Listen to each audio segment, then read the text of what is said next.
Hola, muy buen día. Bienvenidos a toda la comunidad universitaria. Reciban un cordial saludo y sean bienvenidos a esta nueva edición de Dialogando con.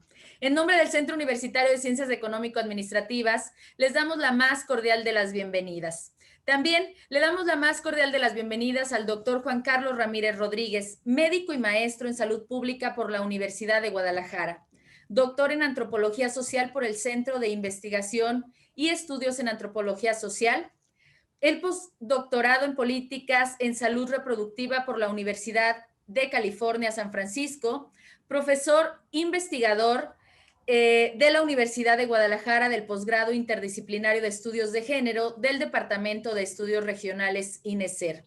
Docente en la licenciatura de Economía, en el doctorado de Ciencias de la Salud Pública y del doctorado en Políticas Públicas y Desarrollo de la misma universidad.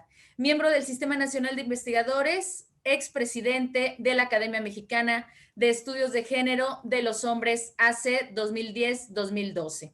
El tema de hoy, el tema que hoy abordaremos será la construcción social de las emociones y la masculinidad en el contexto de las relaciones laborales y familiares.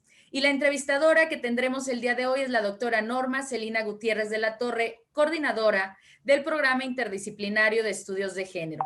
Antes de comenzar, les comento un breve contexto. En este diálogo, el doctor Juan Carlos nos presenta como objetivo de estudio las emociones en los hombres, con algunos planteamientos teóricos sobre la construcción de las masculinidades. Adelante, le cedo el uso de la voz a la doctora Norma Celina. Bienvenidos. Muchas gracias. Bueno, pues muy buenas tardes. Primero agradecer la invitación para dialogar con el doctor Juan Carlos Ramírez y pues una vez que ha sido presentado su currículum y que se ha mencionado la temática que abordaremos el día de hoy con él, pues entramos en materia. La primera pregunta, conociendo el perfil y el currículum y el perfil académico del doctor, pues me gustaría preguntarle cuál es el camino que ha recorrido en términos de investigación para llegar a este punto en el que tiene un interés de investigar las cuestiones que tienen que ver con la construcción social de las emociones y las masculinidades. Siendo médico, con una maestría en salud pública, un doctorado en antropología social, habiendo investigado sobre cuestiones de salud de las mujeres, mortalidad, violencias de género, masculinidades y políticas públicas. Bueno, ahí qué pasó y cómo entraron las emociones y las masculinidades. Primer pregunta. Bueno, pues en primer término agradezco al CUSEA, al Centro Universitario, a la Unidad de Difusión, la invitación a participar en este diálogo y a la maestra Saladeos, desde luego, y a la anfitriona, la doctora Norma Celina Gutiérrez.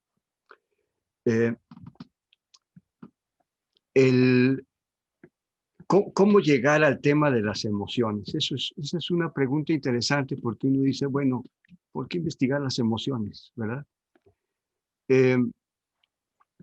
Yo vengo de hacer investigación durante muchos años sobre el tema de la violencia contra las mujeres, la violencia de género, en el que inicialmente la idea era poder identificar pues cuáles eran los problemas o este fenómeno de la violencia, investigarlo, conocerlo. Y ahí nos dimos a la tarea de ver por una parte qué es y por otra parte cómo enfrentarlo y cómo solucionarlo. Primero estuvimos trabajando con mujeres. Yo formo parte de un equipo de investigación y en este sentido, después una parte complementaria era, bueno, ¿qué pasa con los hombres? ¿Qué pasa con los hombres que ejercen violencia contra sus parejas? ¿No? Era fundamentalmente la violencia en las relaciones de pareja heterosexual. Y una cosa que ahí resultó, me llamó mucho la atención cuando estuve trabajando con los hombres, haciendo una investigación de orden antropológico, etnográfico en un sector de la zona metropolitana de Guadalajara, me di cuenta que un periodo de la edad que era muy importante, definitoria en la manera como se establecen las relaciones de pareja, es en el periodo de la adolescencia y la juventud temprana. ¿Mm? Ese periodo de 5 o 10 años es definitorio porque pone en cuestionamiento muchos de los aprendizajes en las relaciones familiares, en el entorno familiar, la socialización primaria. Y en las relaciones de pares, con los grupos de amigos, en el ámbito escolar, en el ámbito laboral, cuando empiezan a trabajar, entonces se van redefiniendo muchas de las concepciones que se tenían en la niñez y que aprendieron en la niñez. Ahí cómo se socializa, cómo se aprende a ser hombre, ¿no? ¿Cómo es que te enseñan en tu casa y te dicen los hombres son así, los hombres son así? A veces no te lo dicen, pero ves cómo ocurre y entonces hay un proceso de imitación también.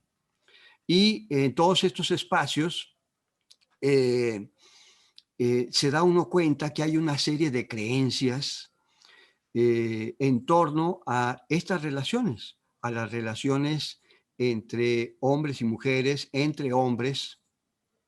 Y estas creencias tienen un fuerte arraigo en las personas. ¿No? Es lo que les permite transitar a lo largo de la vida de una manera más o menos adecuada. Y en ese tipo de relaciones y en esas creencias, en este sistema de creencias, está también presente la idea de que hay que dominar a las mujeres en general.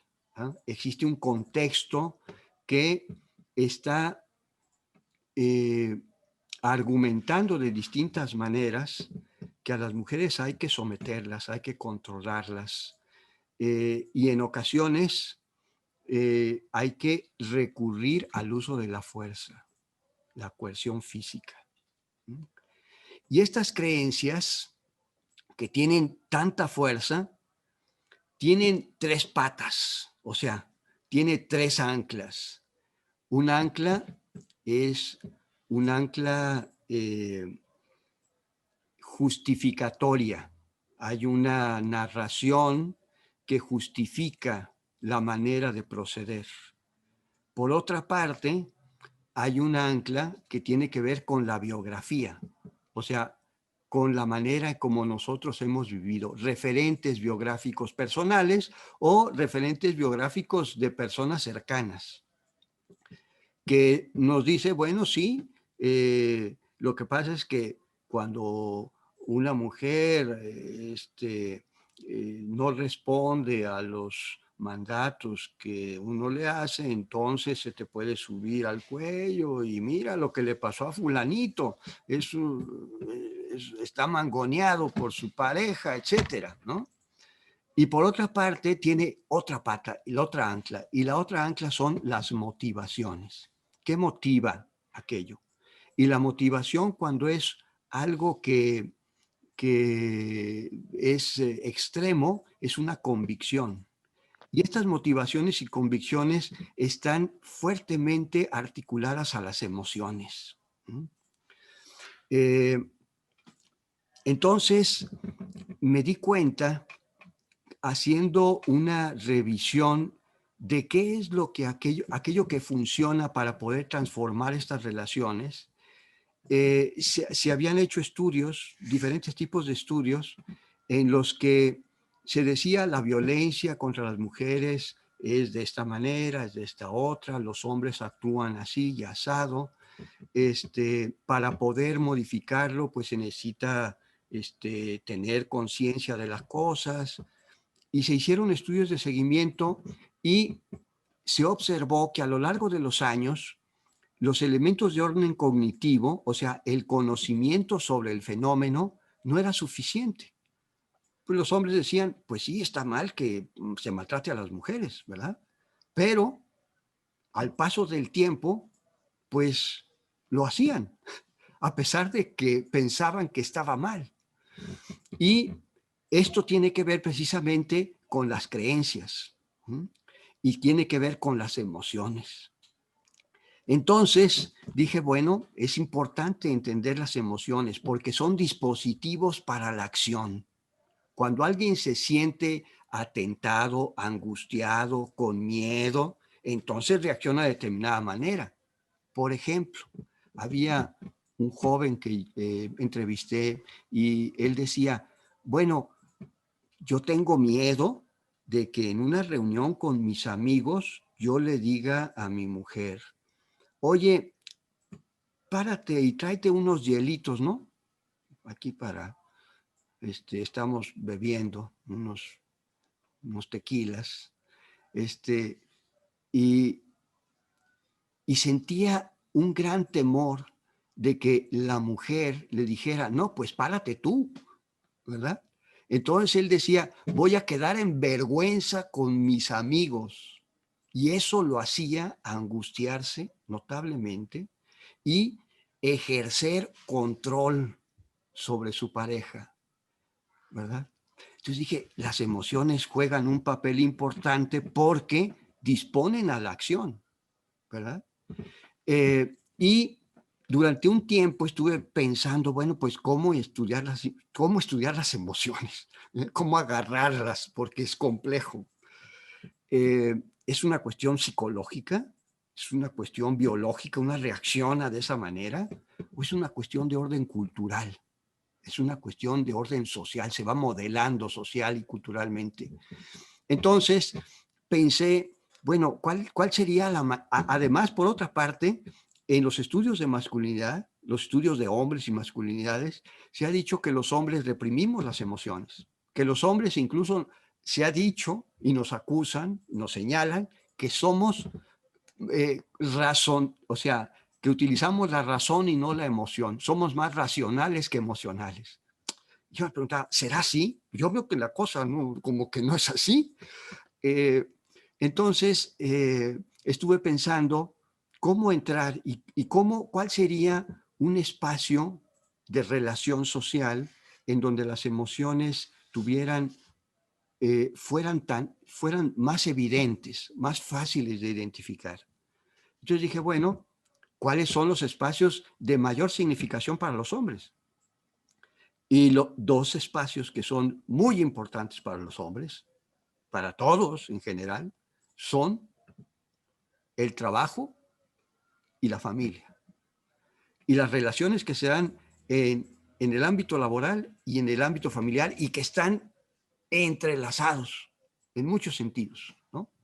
Entonces dije, ahí es donde voy a investigar, ¿eh?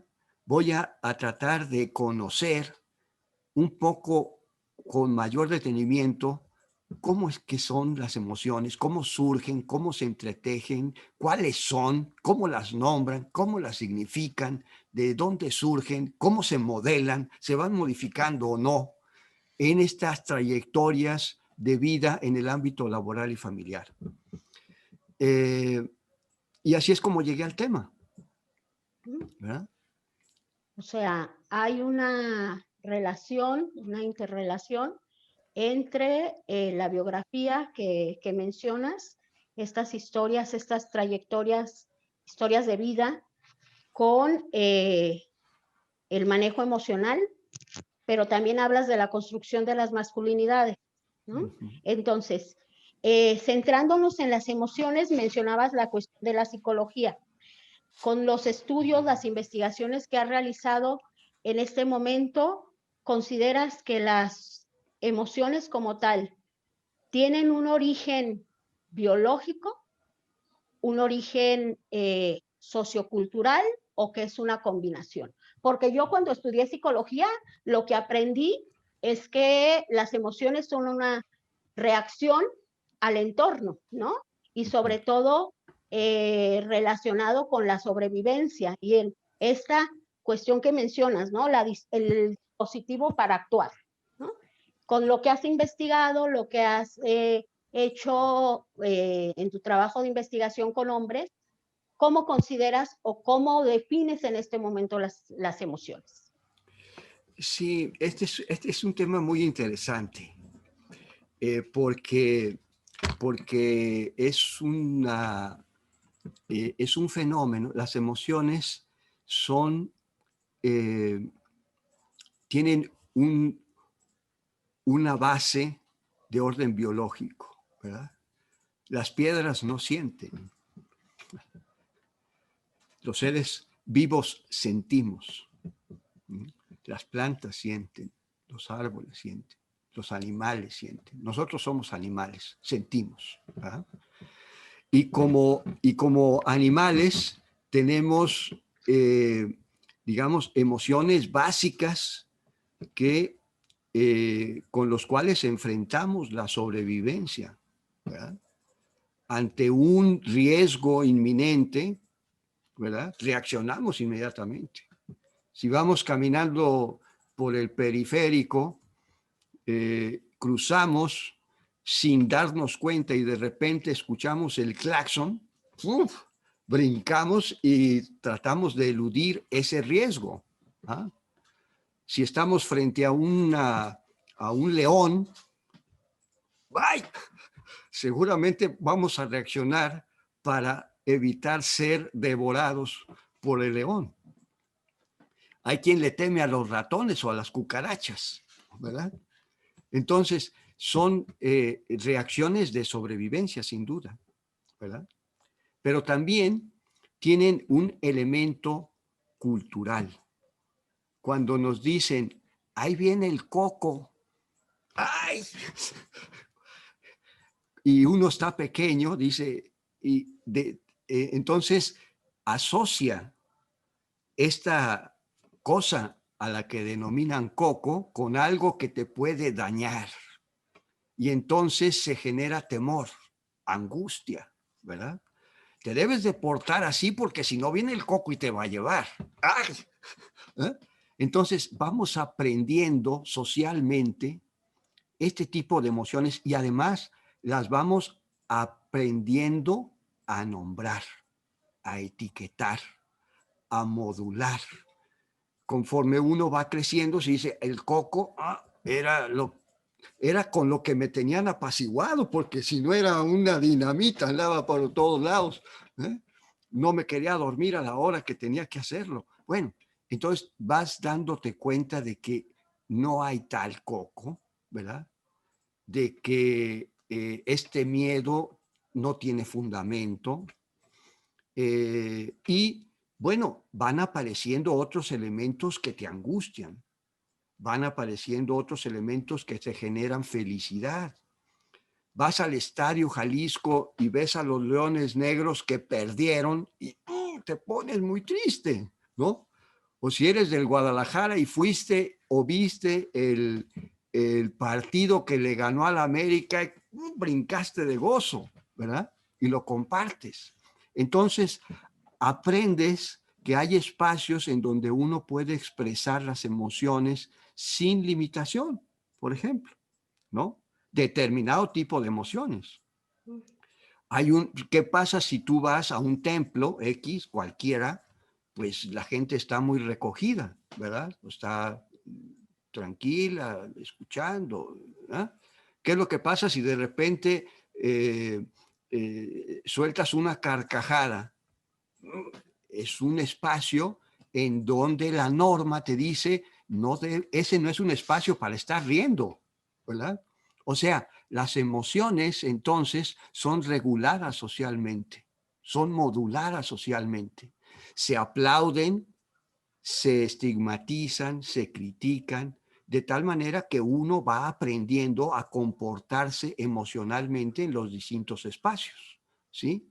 De tal manera también que a las mujeres les enseñan un comportamiento emocional particular y a los hombres nos enseñan otro, ¿verdad?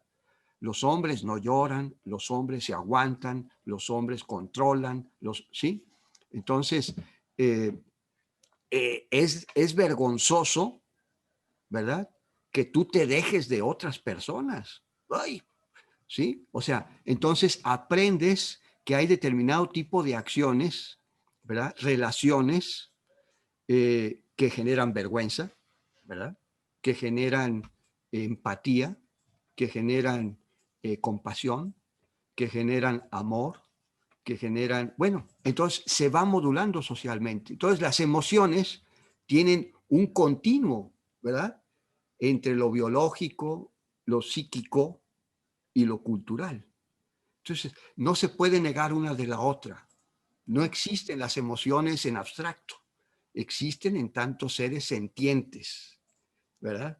En tantos seres que nos conmovemos ante una relación, ante una circunstancia, ante un objeto, ante una situación que prevemos en el futuro o de algo que nos ha ocurrido, ¿verdad? Entonces las emociones tienen esa maleabilidad y cambian dependiendo del contexto, cambian en función de, no es lo mismo una persona que ha crecido y se ha formado, se ha socializado en China, ¿verdad? Que en Guadalajara, que en México. Y no es lo mismo ser bochito en Yucatán que jalisciense en Jalisco, ¿verdad? Pues eso también tiene modificaciones, ¿verdad? Así como el género, ¿verdad? Hombres, mujeres, los transgéneros, ¿verdad? Bueno, entonces eso es una continuidad. ¿Qué es el género? De entrada, pensemos que quienes nos están viendo en este momento no se han acercado y se han escuchado, ¿no? Porque en los últimos años, pues ha habido un manejo indiscriminado de este concepto y a veces se maneja con la acepción, connotación adecuada, otras veces no. Entonces, en términos muy sencillos, ¿de qué nos hablas cuando dices género? Esa es otra pregunta muy importante. Porque el género, hay muchas definiciones o formas de conceptualizar el género. Algunas son muy académicas. Y hay una manera que aprendí escuchando precisamente a alguien que ha estudiado el tema y que decía, el género, y él hablaba específicamente de la masculinidad, y decía, ¿qué es la masculinidad? Pues es el manual de ser hombre, ¿verdad? O sea, tenemos una forma de comportarnos que hemos aprendido que nos dice, así deben de ser los hombres, ¿verdad? Bueno, igual sucede con las mujeres. Así deben de ser las mujeres. Esa es una manera de entenderlo, que es muy accesible. O sea, podemos entender rápidamente eso. Pero es un poco limitativa. Porque lo que está en juego en el género son las relaciones sociales. O sea, el género no existe en abstracto. Existe en tantas relaciones. ¿No? Es una relación. El género es una relación. Es una construcción social, así como las emociones que dicen, te debes de comportar así cuando estás acá, igual es el género. Te debes de comportar de esta manera para que tengas el crédito de decir que eres un hombre. O sea, para creerte que eres hombre debes de comportar de determinada manera, pero comportarte con quién. Comportarte con las mujeres, comportarte con otros hombres, ¿verdad? Y en este sentido, ¿qué es lo que se pone en juego en este comportarte con? Lo que se pone en juego son relaciones de poder. ¡Ay! O sea, relaciones de dominación, relaciones de control, pero también el poder puede ser entendido no como una manera de sometimiento, sino como una manera de favorecer el desarrollo, la autonomía, la democracia, el acuerdo, el diálogo. ¿Eh? O sea, tiene estas dos facetas. Es un signo, es una perilla, ¿verdad? Decía, signo de más, positivo, signo de menos, negativo, control o positivo en términos de que puede mejorar y desarrollarse la persona y la relación de una manera adecuada, ¿no? Que favorezca a todo el mundo. Entonces, el género es eso. El género lo que nos permite es relacionarnos de acuerdo a ciertos manuales, porque no nomás hay uno, hay múltiples manuales, ¿verdad? Hay manuales que nos han ofrecido, que nos ha ofrecido el movimiento feminista. Dice, las mujeres tenemos derechos, ¿verdad? A esto, a esto. Hay hombres que están en contra, ¿verdad? Y hay hombres que dicen, estamos a favor. Y en ese sentido, hay distintos manuales de comportamiento, ¿verdad? Y en estos manuales de comportamiento, ¡pum!, entran las emociones como dispositivos para la acción. Excelente. Pues en esto que mencionas, has incorporado una cantidad de conceptos que van complejizando, ¿no?, el fenómeno a partir de estas preguntas iniciales que tienen que ver con la construcción social de las emociones. Has hablado ya de las relaciones entre hombres y mujeres, de la relación entre hombres con hombres, de los estereotipos de género, de los mandatos sociales, de las relaciones de poder, de control y dominación. Y entonces ahí, pues ya entramos al ámbito, al otro pilar de tus investigaciones que tiene que ver con las masculinidades, ¿no? Entonces, pensando en este otro pilar, pues que es también muy complejo, pues pensaba yo precisamente para esta charla contigo sobre qué es lo que se oye actualmente sobre masculinidades. Y al igual que el término concepto de género, en los últimos años oímos muchísimo hablar de masculinidades, ¿no? Entonces, yo hice un listado de algunas de las que ubico y entonces hablamos de masculinidades tradicionales, hegemónicas, tóxicas, violentas, machistas, diversas, masculinidades trans, masculinidades alternativas, nuevas masculinidades. Pero en este gran cantidad, bueno, ¿qué vamos a entender como masculinidad? Y ya veremos después este apellido que se le pone a cada una de ellas. ¿Qué es la masculinidad? Pues es lo que comentaba. O sea, este barullo que hay de conceptos, ¿verdad? De términos. Entonces, ¿qué es eso, verdad? Si hay masculinidades tóxicas, si hay masculinidades alternativas, hay masculinidades antipatriarcales, masculinidades patriarcales. Bueno, es una cosa que qué barbaridad.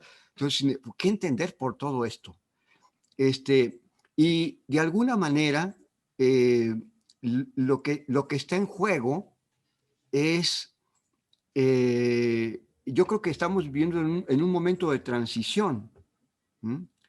Y en donde no terminamos de identificar un concepto que nos convenza, que sea útil y que sea fácil de aprender, o sea, de tomar, ¿verdad? Entonces, como decía, la masculinidad es un manual de comportamiento. Pero este manual tiene un elemento relacional, decíamos, es histórico. No es lo mismo hace lo que vivieron nuestros abuelos y abuelas que lo que estamos viviendo nosotros en esta generación y lo que están viviendo los millennials y los que acaban de nacer. O sea, la manera en cómo nos entendemos como sujetos de género, ¿verdad? Con ciertas prescripciones de debes de, ¿verdad? De comportarte, de relacionarte, de decir, bueno, pues las mujeres tienen derecho ahora, igual que los hombres, a un salario igual si desempeñan un trabajo igual. ¿Va? Hay quien decía, no, te vamos a pagar menos porque eres mujer. ¿Y por qué? Pues porque tu salario de alguna manera es un complemento, porque quien provee es el hombre, es tu pareja, ¿verdad? Porque, bueno, hay concepciones de esta naturaleza. Entonces, la masculinidad es una relación, obedece a un contexto histórico, ¿verdad? Cambia con el tiempo y también tiene efectos, ¿verdad? Tiene efectos en el cuerpo. ¿Por qué? Porque cuando te dicen los hombres son de esta manera, entonces el cuerpo trata de adaptarse a ese señalamiento, ¿verdad? Los hombres deben de ser fuertes, pues entonces a lo mejor te metes un gimnasio, ¿verdad? Y tratas de tener músculo. Los hombres son, eh, eh, los hombres no manifiestan las emociones, entonces te las tragas. ¿Y qué es lo que sucede cuando te tragas las emociones? Te sale una úlcera péptica, una úlcera, o tienes colitis, o tienes un problema de cefalea permanente, ¿verdad? O sea, tiene efectos en el cuerpo. Y también tiene efectos en la personalidad. ¿Qué es eso? En la manera como te representas ante los otros, la manera como te conduces y te presentas ante el otro. Este tiene una personalidad seria, ¿verdad? Estoica, ¿verdad? Este es un individuo alegre, simpático. Bueno, esta manera, hay formas en donde te dice, los hombres no deben de manifestar determinado tipo de comportamiento corporal, ¿verdad? Porque entonces se va a confundir con un hombre que no es un verdadero hombre, ¿verdad? Es un hombre gay. Ah, caray. Entonces dicen, lo masculino tiene que ver con la sexualidad. ¿Mm? Tiene que ver con la manera en cómo orientamos el deseo, ¿verdad? Y luego dice, la masculinidad también tiene que ver no solamente con el cuerpo, con la personalidad, sino con la cultura. ¡Ay! Entonces, ¿qué es eso de la cultura? La manera como significamos a los hombres, lo que hacen, cómo se conducen, ¿verdad? O sea, la manera como le asignamos un valor a este manual de comportamiento. Entonces, eso es la masculinidad. ¿Ah? Muy bien. Hace un momentito tú comentaste que las masculinidades cambian con el tiempo, pero Sí. en este momento yo lo que noto es que coexisten muchas masculinidades, que existen muchos manuales del ser hombre Sí. y hay algunos que son más aceptados que otros. Hay unos manuales que son pues más cotizados, otros son menos valorados y en ese sentido hay un tipo de masculinidad que se menciona mucho, pero que tú lo has comentado en algunas de tus publicaciones, pues no se discute, ¿no? Se hace referencia a ella, pero poco se discute, se analiza, y es la masculinidad hegemónica, ¿no? Entonces, ¿qué es la masculinidad hegemónica y cómo es que es esta masculinidad que aparentemente está por encima del resto de estos manuales que mencionas? Sí. Bueno, ¿qué es la masculinidad hegemónica? Es un concepto teórico, ¿no? Que sirve para este concepto teórico. ¿Qué es lo que dice el concepto teórico? Lo que dice es que la masculinidad hegemónica es la que está de alguna manera determinada por aquellos sujetos, varones, hombres, que ostentan poder y riqueza. Eso es lo que dice, ¿verdad? O sea, los hombres poderosos y los hombres ricos, que generalmente está asociado la riqueza con el poder, generalmente, ¿verdad? Entonces tienen una manera de generar un imaginario, una idea de qué es ser hombre en nuestra sociedad y cómo es que se difunde. se difunde a través de los medios de comunicación, se difunde a través de los conceptos religiosos, se difunde a través de la escuela, se difunde a través del espacio laboral, se difunde en todos esos lugares. Hay discursos, ¿verdad? De la manera en cómo estos hombres deberían ser, ¿verdad? Y generan un consenso, un acuerdo, ¿verdad? ¿Qué es lo más valorado? Y entonces vemos en un anuncio en la televisión o en los medios que habla de un licor, ¿verdad? Y entonces aparece un individuo atlético, ¿verdad? En donde una mujer que está atrás de él se acerca, toma la botella, le sirve una copa y se la entrega al hombre. Dice, ah, caray, este individuo, y dice, no solamente se trata de aparentar, sino de ser. Ah, entonces, ¿qué es lo que está mostrando? Que un individuo que tiene riqueza, ¿verdad? Que tiene poder, es un individuo al que le sirven. Es un individuo que tiene a su disposición objetos y tiene, entre otros, objetos también a las mujeres. ¿Ah? Es dueño de. Entonces, hay una idea de dominación. Y esta idea, ¿verdad? Es, o sea, nos venden la idea y muchas personas se la compran, ¿verdad? Nos dicen, mira, este es el manual que debes de adoptar. Y entonces muchos dicen, sí, me gusta el manual, ¿sí?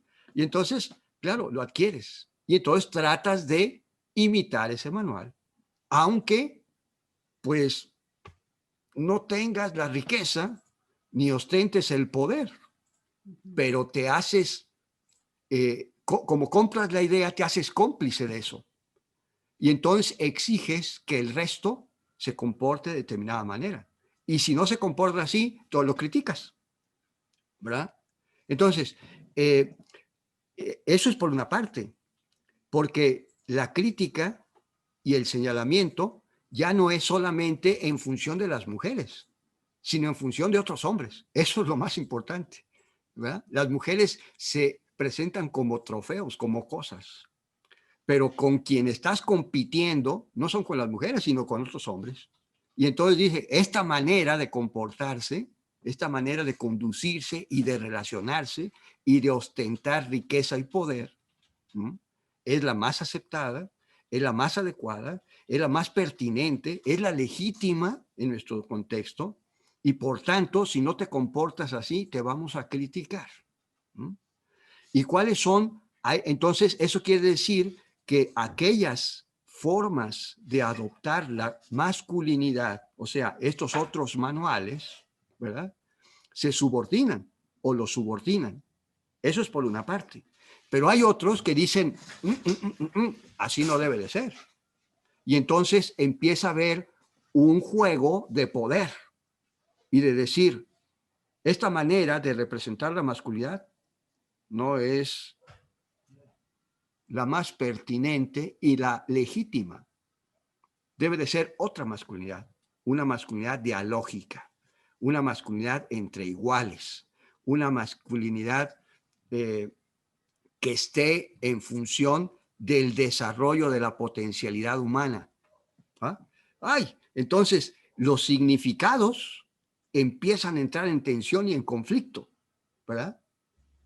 Entonces, a eso se refiere la masculinidad hegemónica, a algo, un imaginario, pero que es utilizando los recursos que están dentro de la sociedad para imponer un consenso. Y cuando ese consenso no se logra, entonces se utiliza la coerción. Por eso es que cuando se asocia esta manera de ver el mundo, las relaciones, el mundo relacional entre hombres y mujeres y entre hombres y entre mujeres, cuando no se reproduce, entonces se puede llegar a la utilización de la fuerza para decir, así te debes de comportar. ¿Eh? Y entonces hay en los distintos espacios, si bien es cierto, hay variantes, existe una idea más o menos generalizada de qué es eso. No sé si sea claro, pero bueno, Sí, por sí, ahí va. muy claro. Hasta ahora lo que has mencionado, lo que muestra es que ciertamente es proceso sumamente complejo. Al combinarlos, pues la complejidad aumenta. Estaba pensando yo en estos hombres a los que tú te has acercado en tus investigaciones y qué tanto cumplen con este manual y qué tanto en términos metodológicos ha sido para ti un reto, porque si por una parte es el modelo hegemónico de la masculinidad, la riqueza y el ejercicio del poder, y por otra en términos de estereotipos de género y mandato social, está por ejemplo la proveeduría y la jefatura familiar, entonces los hombres que no cumplen con estos mandatos sociales y que por otra parte han sido educados y moldeados para no expresar sus emociones o cierto tipo de emociones, porque al final la ira, el resentimiento, el rencor que puede llegar a cuestiones de violencia, sí son como que muy, están siendo motivados desde muy temprana edad. Entonces, en términos de metodológicos, ¿cuál ha sido el reto para ti al acercarte a los hombres para poder investigar estas cuestiones emocionales? Pues puras preguntas difíciles hoy.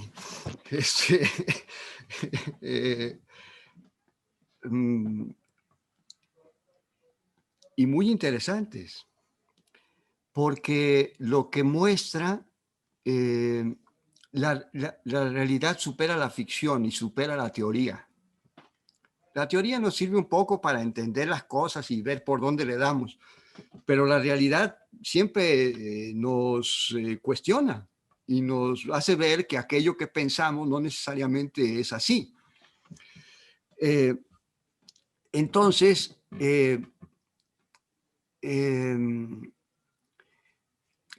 cuando hablaba de y esto que comentabas de la masculinidad hegemónica, es una forma de configurar la masculinidad, ¿no? Y como hay otros manuales, hay otras configuraciones, o sea, otras maneras de construirse. Entonces, cuando uno trata de investigar este tema de masculinidad, emociones, y además en el contexto del trabajo y la familia, ahí se enfrentan retos, como bien se señala. ¿Y cuál es el reto? Por una parte, cómo provocar en los hombres que narren su experiencia. Hace años yo tenía, hablando de emociones, mucho temor y mucho miedo, porque decía, ¿cómo voy a hacer que los hombres hablen de la violencia que ejercen contra sus parejas? No, está difícil. Bueno, me di cuenta en ese tiempo que había un tema del cual hablaban, nomás referías el tema y hablan y hablan y hablan y hablan. Y ese tema es el trabajo. Y ese tema es el trabajo porque es un mandato de la masculinidad, muy fuerte. Cuando un hombre no trabaja, le llueve en su milpita, ¿verdad? Hay hombres que dicen, yo no trabajo, sin duda, pero son los menos, ¿verdad? La mayoría tiene que trabajar y asume lo asume como una responsabilidad, como una obligación, un mandato, ¿verdad? Y entonces cuando empiezas a hablar acerca de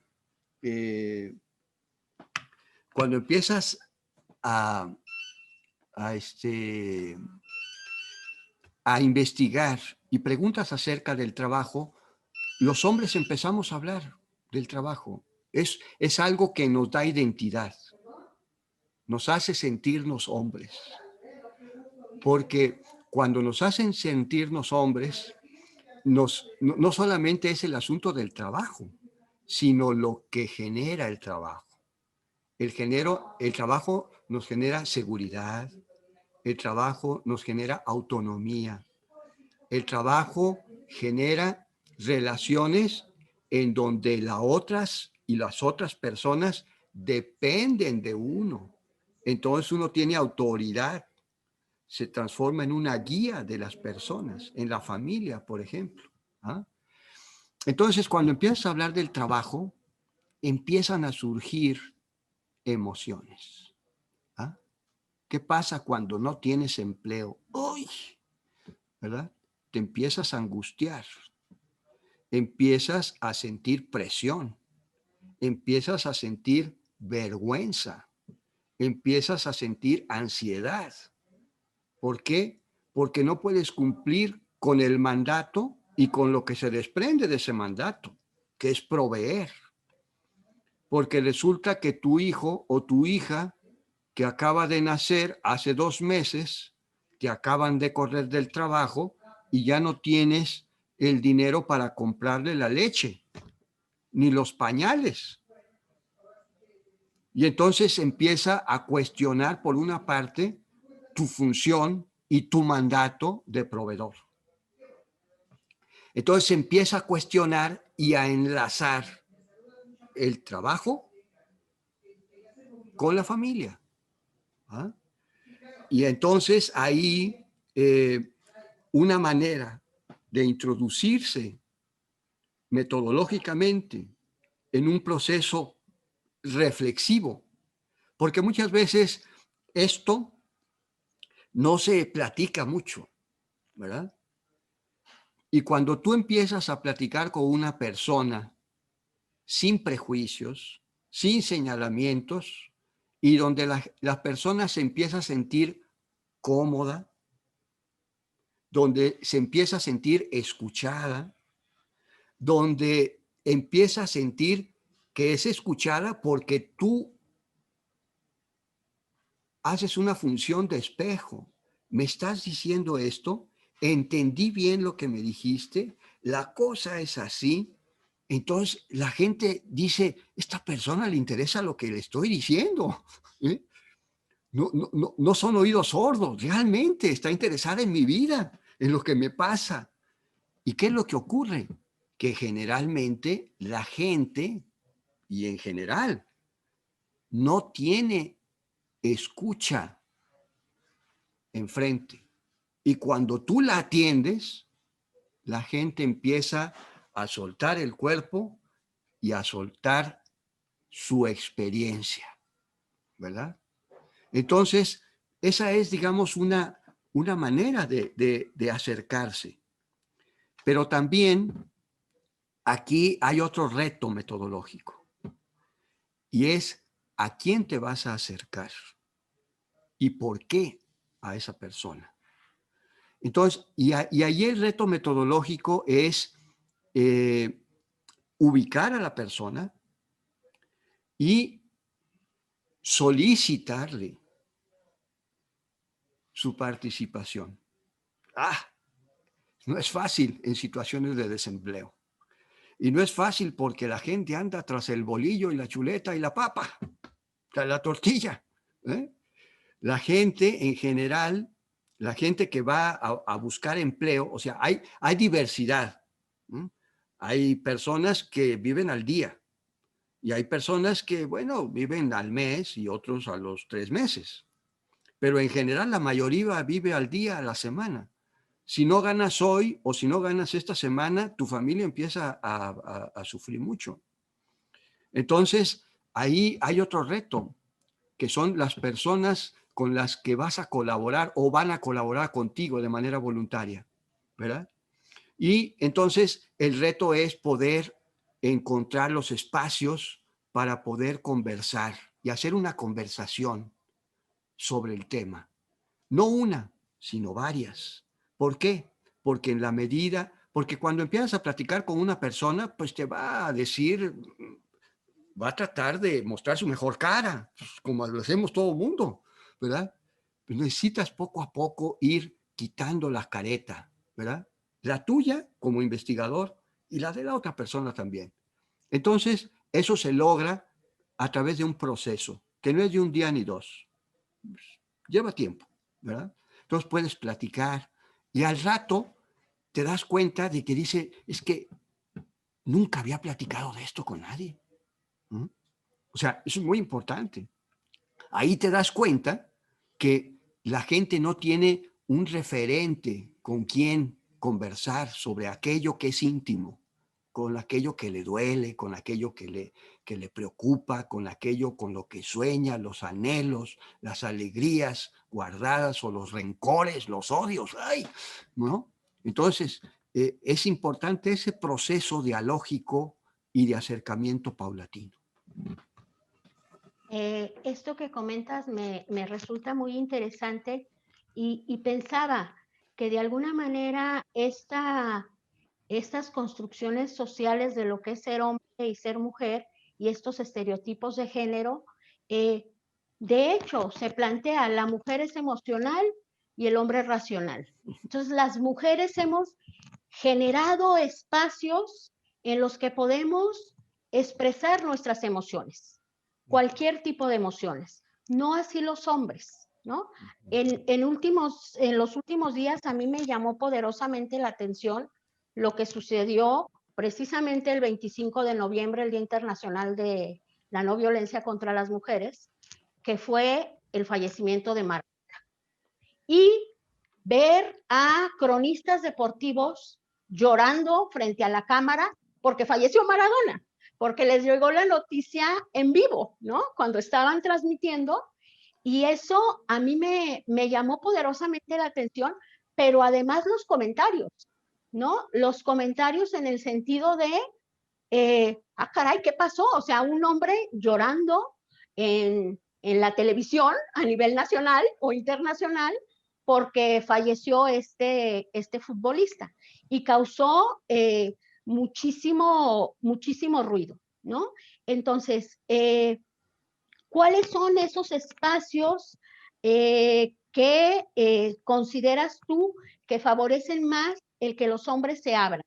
Hablas del trabajo, pero también el ámbito familiar es importante. ¿Cuáles son otros espacios que consideras que pueden favorecer el que los hombres hablen de esta vida emocional?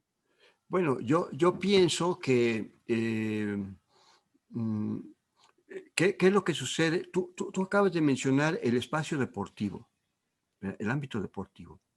El ámbito deportivo, sin duda, da lugar a la expresión de cierto tipo de emociones. Tú vas, por ejemplo, en un estadio en épocas de no pandemia, la gente se abraza aunque no se conozca porque metió el gol el equipo, ¿verdad? O vas a la lucha libre y te das cuenta de todas las emociones que surgen ahí. Se expresan mujeres y hombres, ¿verdad? Entonces, los espacios son muy importantes porque son aquellos que son legítimos, espacios legitimados para la expresión de determinado tipo de emociones. Si vas tú al estadio y te encuentras con un individuo que está llorando porque así nomás, y está en medio del partido, que no ocurre nada, tú dices, algo le pasa, está fuera de lugar este individuo. ¿Eh?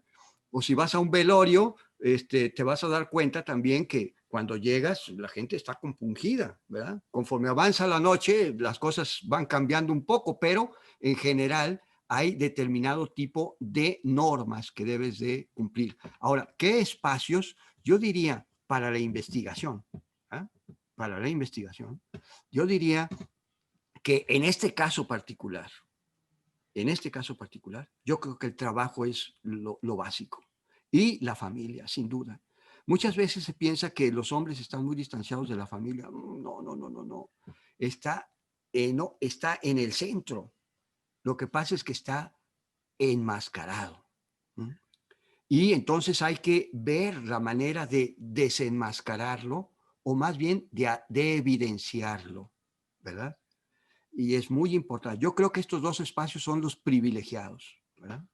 Pero Bien. entonces, en este sentido, el reto es de orden metodológico.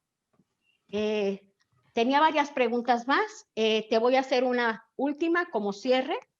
En las investigaciones con enfoque cualitativo existe un concepto valiosísimo que es la ¿Qué es, entonces perdón, me cuál? gusta No escuché. reflexividad. Sí.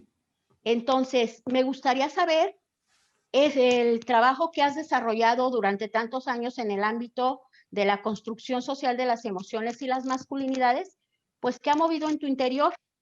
¿Qué te ha permitido cuestionarte como hombre, modificar tu masculinidad y el manejo de tus emociones, cómo está a partir del trabajo investigativo?